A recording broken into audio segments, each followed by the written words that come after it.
What does it mean to design our streets equitably?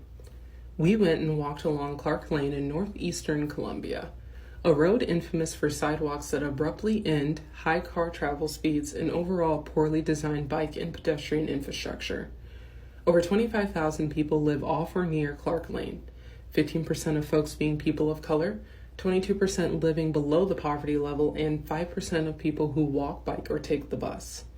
Clark Lane is home to over 30 businesses, many of which have workers that live off Clark Lane. More than 20 people have been involved in crashes with serious injuries or died traveling on Clark Lane since 2006. In 2019, 17-year-old Claudine Nibaguera was walking home from work along Clark Lane and was hit by a car and killed at this area where the sidewalk ends.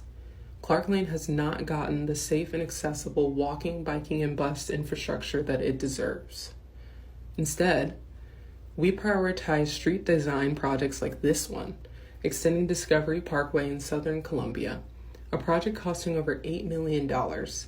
This area houses less than 8,000 people, 1.5% being people of color, 18% of folks living below the poverty line, and less than 1% of people that walk, bike, and take the bus.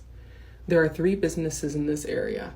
The entirety of this new street has a sidewalk, and we passed only 1 car in the same amount of time we passed dozens of cars on Clark Lane.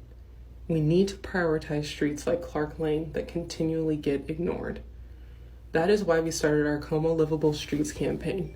We're asking the City Council to update how the streets are designed by building more livable streets and prioritizing improvements to areas of historic underinvestment so that livable places become accessible and affordable to everyone, not just to the people in positions of privilege.